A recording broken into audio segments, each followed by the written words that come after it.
ప్రభావతి. ఈరోజు ప్రక్రియ చేశాను గురువుగారు.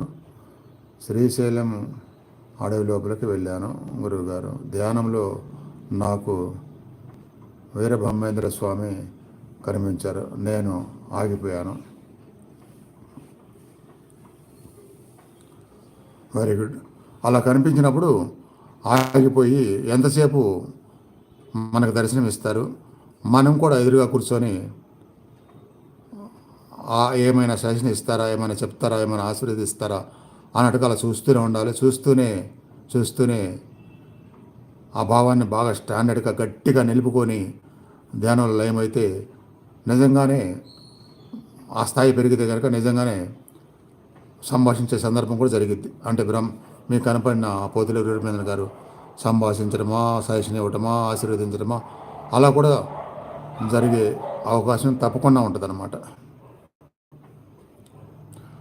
మనస్సుని అనుసంధానం చేయటం, మనస్సుని లయం చేయటము.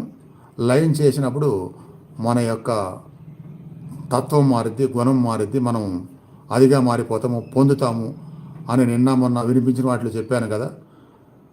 యోగానంద గారు కూడా చదివించినప్పుడు వినిపించినప్పుడు అది చెప్పాను కదా. అదనమాట ఈరోజు చేయించిన ప్రక్రియ. అది చివరగా బాగా జరిగితే జరగాల్సింది కూడా అదనమాట. జరగాల్సింది కూడా అది.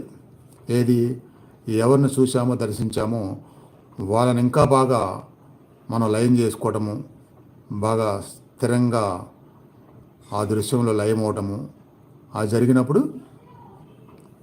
అంత గొప్ప అనుభవాలు ప్రాక్టికల్గా కూడా ఫలితాలు పొందే విధంగా ఆ మార్పులు వస్తాయన్నమాట.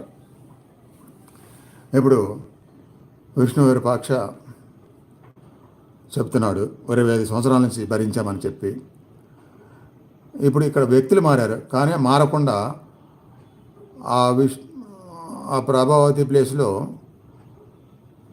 మీరు అలా మీకు జరిగిందనుకోండి, ఆ వీరబ్రహ్మేంద్ర గారు ఎవరైనా కనపడతామో అప్పుడు మీరు ఆ దృశ్యంలో, ఆ దర్శనంలో బాగా మిళితమైపోయి లయమైపోయి మీ భావాన్ని అక్కడ చెప్పుకున్నారనుకోండి, మీకు అక్కడ సమాధానం దొరికే అవకాశం వస్తుంది అన్నమాట. ఇప్పుడు నన్ను అడుగుతారు ఏమన్నా సలహా ఇవ్వండి అని చెప్పి. నేను ఇచ్చే సలహా ఎలాంటిదంటే ఇట్లా సాక్షాత్ దైవం నుంచే సమాధానం పొందగలిగే సలహా అన్నమాట.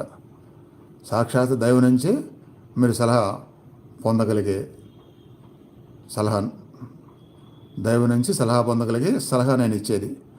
నన్ను సలహా అడిగినప్పుడు మీకు తెలియదు కదా ఎలా అయితే మనకి దారులు దొరికితే సలహా దొరికితే అది నేను చెప్పి మీ చేత చేయించడం అనమాట. ఇప్పుడు పోతులూరి వీరబ్రహ్మేంద్ర గారు కనపడవచ్చు, లేదా మరొకరు కనపడవచ్చు. శ్రీశైలం కాబట్టి శివుడే కనిపించవచ్చు, లేదా హిమాలయాలకు వెళ్ళిన శివుడే కనిపించవచ్చు, లేదా ఆ శ్రీశైలంలో ఉన్న కాలభైరవుడే కనిపించవచ్చు, లేదా మరొక అమ్మవారు కనిపించవచ్చు.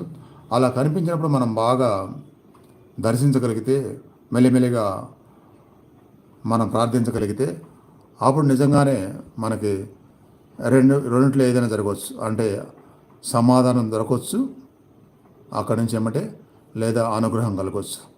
ఆ రెండిలో ఏది కలిగినా అది జీవితానికి ఉపయోగపడే విధంగానే జరుగుతుంది.